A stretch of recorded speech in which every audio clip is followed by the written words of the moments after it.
है वो। हम लोग बोले बोले थे आपसे, ठीक है, कि एक दिन में 2 चैप्टर लेकर हम चल रहे हैं, ठीक है। एक स्टार्ट करें सब्जेक्ट वर्ब एग्रीमेंट और एक प्रीपोजिशन, दोनों इंपॉर्टेंट टॉपिक हम आपको लेकर कवर करा रहे हैं, ठीक है।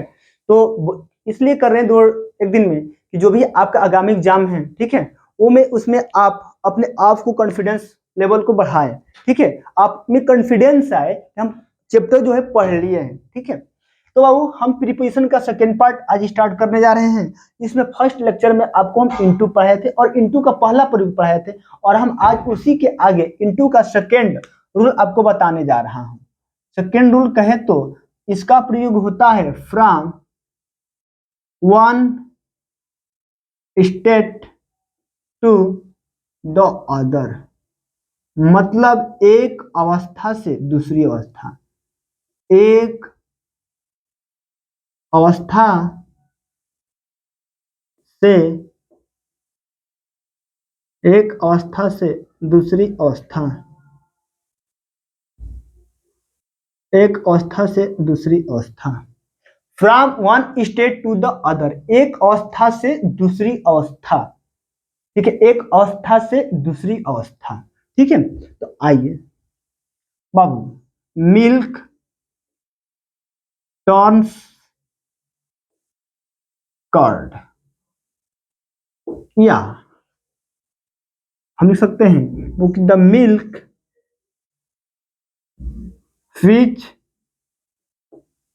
I gave dash you has turned into sour.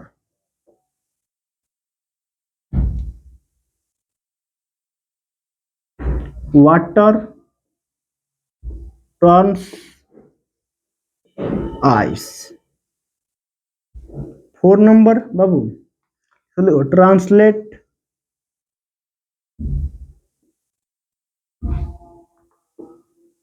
English, translate dash English. अगर हम लिखे translate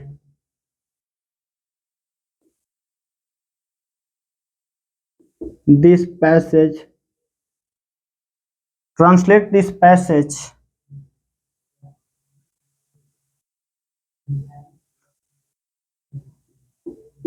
dash from English to Hindi.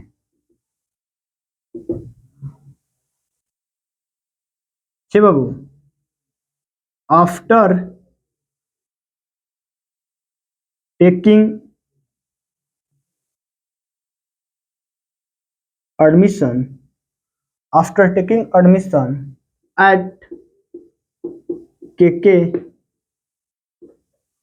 campus, after taking admission dash KK campus, after taking admission dash KK campus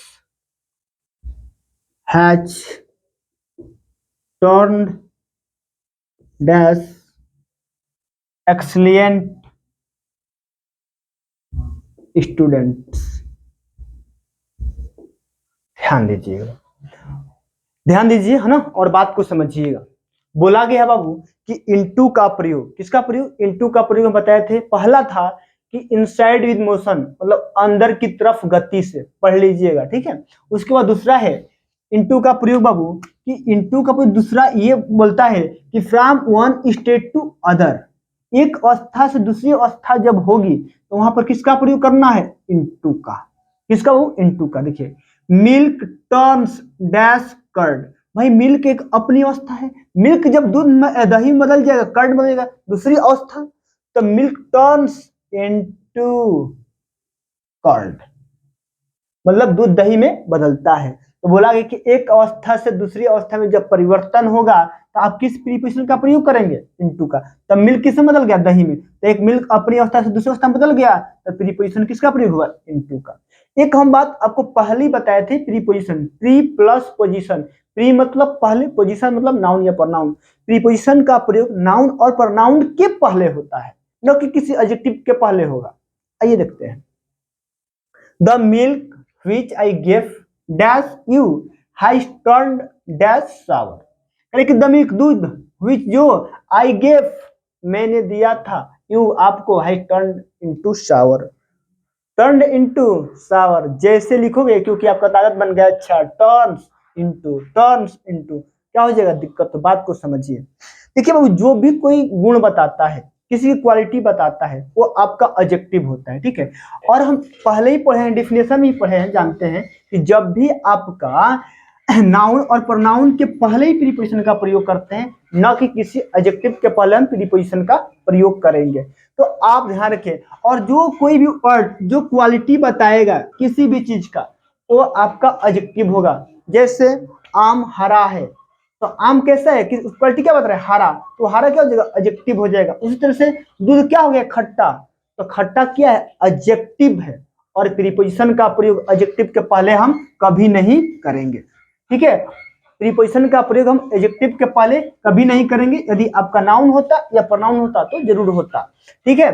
ठीक है, दूध है, दूध खट्टा हुआ, अवस्था चेंज हुआ है, लेकिन अगर नाउन रहता या प्रोनाउन तब करते, क्योंकि कोई भी वर्ड जो किसी चीज का क्वालिटी बताएगा, ठीक है। आम मीठा है, तो मीठा क्या है, एडजेक्टिव है, ठीक है। तो वो आपका क्वालिटी बता रहा है, जब क्वालिटी बताएगा तो आपका एडजेक्टिव होगा, ठीक है। तो इसलिए आप किसी प्रीपोजिशन का प्रयोग नहीं करेंगे।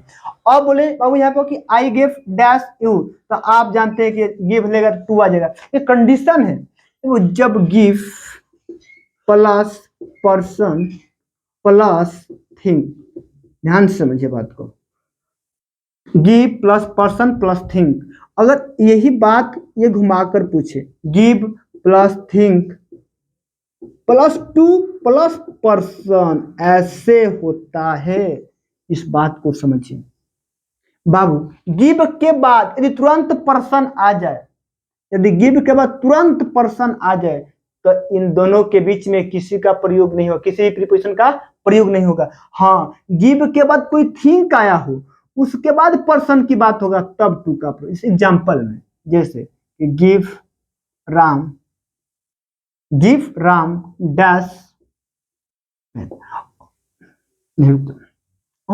देख सकते हो, गिव राम अ पेन। अब देखो, गिव के बाद तुरंत क्या आ गया है, पर्सन आ गया है ना, तो वो यहां पर किसी प्रीपोजिशन का प्रयोग नहीं होगा। गिव का तुरंत पर्सन तो नहीं होगा, लेकिन अगर ऐसे आता ये give a pen dash Ram, देखो अगर गिव के बाद तुरंत बाद थिंक आएगा, उसके बाद पर्सन होगा, तब टू भराएगा। बात समझ में आया। लेकिन यदि गिव के तुरंत पर्सन आएगा, तो यहाँ पर किसी भी हम प्रीपोजिशन का प्रयोग नहीं करेंगे, ध्यान रखिएगा, यहाँ पर हम किसी भी प्रीपोजिशन का प्रयोग नहीं करेंगे। तो देखिए कि the milk which I gave, वो गिव आ गया, तुरंत वो पर्सन है ना जी, तो जब आदमी है, पर्सन है, वहां पर किसी भी प्रीपोजिशन का प्रयोग नहीं होगा, ठीक है। तो ये आप इसको याद रखिएगा, give plus person plus think, कोई प्रीपोजिशन नहीं। लेकिन गिव अगर पहले थिंक आ गया और फिर उसके बाद व्यक्ति की चर्चा कर रहा है, तब प्रीपोजिशन टू का प्रयोग होगा, ध्यान रखिएगा। वाटर टर्न्स इनटू आइस, ये तो एकदम आसान है, कोई दिक्कत ही नहीं है। हाँ बाबू, यहां पर देखिए, यहां पर एक नोट लिख लीजिएगा। नोट ये है, ध्यान सुनिएगा, कि यदि ट्रांसलेट के बाद एक सब्जेक्ट रहेगा तो इनटू का प्रयोग होगा। यदि ट्रांसलेट के बाद एक सब्जेक्ट रहेगा तो इनटू का प्रयोग होगा। देखिए, ट्रांसलेट डैश इंग्लिश, अब एक ही सब्जेक्ट में आया है। यदि ट्रांसलेट के बाद एक सब्जेक्ट है बाबू, तो ध्यान से समझिएगा, किसका प्रयोग होगा, इनटू का। ट्रांसलेट के बाद बाबू यदि एक सब्जेक्ट आता है, तो ट्रांसलेट के बाद किसका प्रयोग होगा, इनटू का प्रयोग होगा। लेकिन बाबू यदि ट्रांसलेट के बाद एक से अधिक सब्जेक्ट आए, बाबू यदि ट्रांसलेट के बाद एक से अधिक सब्जेक्ट अगर आए, तो पहले के साथ, ध्यान से सुनिए, यदि ट्रांसलेट के बाद एक से अधिक सब्जेक्ट आए, तो पहले के साथ आप फ्रॉम का प्रयोग करेंगे। किसका प्रयोग, फ्रॉम का प्रयोग करेंगे। और बाबू बाकी सभी के साथ प्रीपोजिशन टू का प्रयोग करेंगे। यदि ट्रांसलेट के बाद एक से अधिक सब्जेक्ट आए हों, एक से अधिक सब्जेक्ट आए हों, तो पहले के साथ फ्रॉम का प्रयोग करेंगे और बाकी सभी के बाद टू का प्रयोग करेंगे। तो देखिए, दो सब्जेक्ट आया है ना, तो एक से अधिक हो गया। जब एक से अधिक हो गया तो पहले के साथ बाबू आप फ्रॉम का प्रयोग करेंगे। किसका प्रयोग करेंगे बाबू? पहले के साथ फ्रॉम का, और बाकी सब में टू का, यहाँ टू लिख देंगे। तो translate this passage from English to Hindi. कोई दिक्कत किसी को नहीं है ना? आगे चलते हैं। आफ्टर टेकिंग एडमिशन डैश, ध्यान से पढ़िएगा, के campus has turned dash excellent student. ठीक है, आफ्टर टेकिंग एडमिशन डैश के campus has turned excellent student. बाबू एक बात और बता दूंगा आपको, ठीक है, कि आप इस बात से देखिएगा कि ये नहीं कि जो नियम है केवल वही आएगा भाई, उसमें लिखते समय जो याद आया, जो कि भाई ये भी इंपॉर्टेंट है, बार बार पूछता है, वो भी साथ में लेकर चला जाएगा। ठीक है, ये नहीं कि सर ये तो नहीं पढ़ाए थे रूल में, नहीं, आपको देखते हुए चलना है, क्योंकि ये खुद एक लॉन्ग चैप्टर है। जो लिख रहा है इसको आप रूल बना लीजिएगा। ठीक है, एग्जाम्पल भी दे दिए हैं। तो आफ्टर टेकिंग एडमिशन, बाबू के कैंपस एक इंस्टीट्यूट है, ठीक है, बलिया का नंबर 1 इंस्टीट्यूट है बाबू। तो अगर किसी भी इंस्टीट्यूट के नाम के पहले हमेशा प्रीपोजिशन ऐड भराएगा, तो बाबू इंस्टीट्यूट हो, रेस्टोरेंट हो, होटल हो, कि नाम के पहले होटल का नाम हो, रेस्टोरेंट का नाम हो, या किसी इंस्टीट्यूट का नाम हो, तो उसके पहले आप हमेशा प्रीपोजिशन ऐड का प्रयोग करेंगे। तो के कैंपस क्या है एक बाबू? इंस्टीट्यूट है, तो इंस्टीट्यूट के नाम के पहले किसका प्रयोग होगा? ऐड का प्रयोग होगा। ठीक, आफ्टर टेकिंग एडमिशन एट के campus has turned to excellent student, excellent students. ये बाबू टर्न्ड के बाद, ठीक है, अब आप एडमिशन लेने आए, तो अभी आप एक नॉर्मल स्टूडेंट हैं, जैसे आप के कैंपस में एडमिशन ले लेंगे तो आपकी पढ़ाई में वृद्धि होता जाएगा, आपका स्टेट बदलता जाएगा, आपकी अवस्था बदलता जाएगा, और आप एक्सीलेंट स्टूडेंट में बदल जाएंगे। तो एक अवस्था का जब दूसरी अवस्था में परिवर्तन होता है तो प्रीपोजिशन इनटू का प्रयोग। अब कहेंगे सर हम बदलेंगे, अरे आप नहीं बदलेंगे, जो आपके नॉलेज है वो इंप्रूवमेंट होगा, उसका चेंजिंग हो रहा है।